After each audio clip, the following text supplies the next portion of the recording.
ですけども。いや、実は言うと今回赤コーナーのラックという選手初登場、4月に来日したので誰と間違ってるんですか？多分彼と間違えてます。それはね、顔が似てるかと。これ実は言いますと兄弟、実の兄弟でして、はい、赤コーナーラック選手、はい。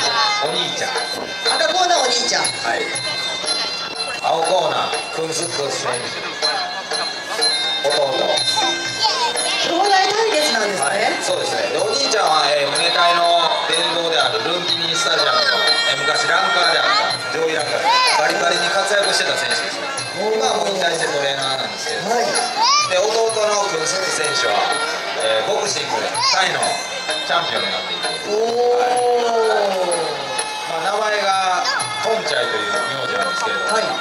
トンチャイ家とタイのトンチャイ家と言われてたと言われてないとか、はい、最強の兄弟ですね。いや、よくあるんですよ。タイでは兄弟で選手やってた。あ、そうなんですか。はい、もう珍しくないということですね。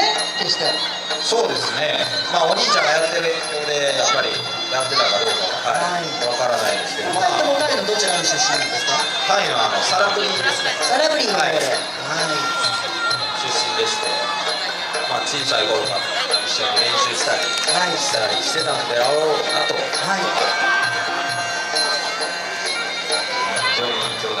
仲がいい兄弟。はい。ただリングの上に上がると。そうですね。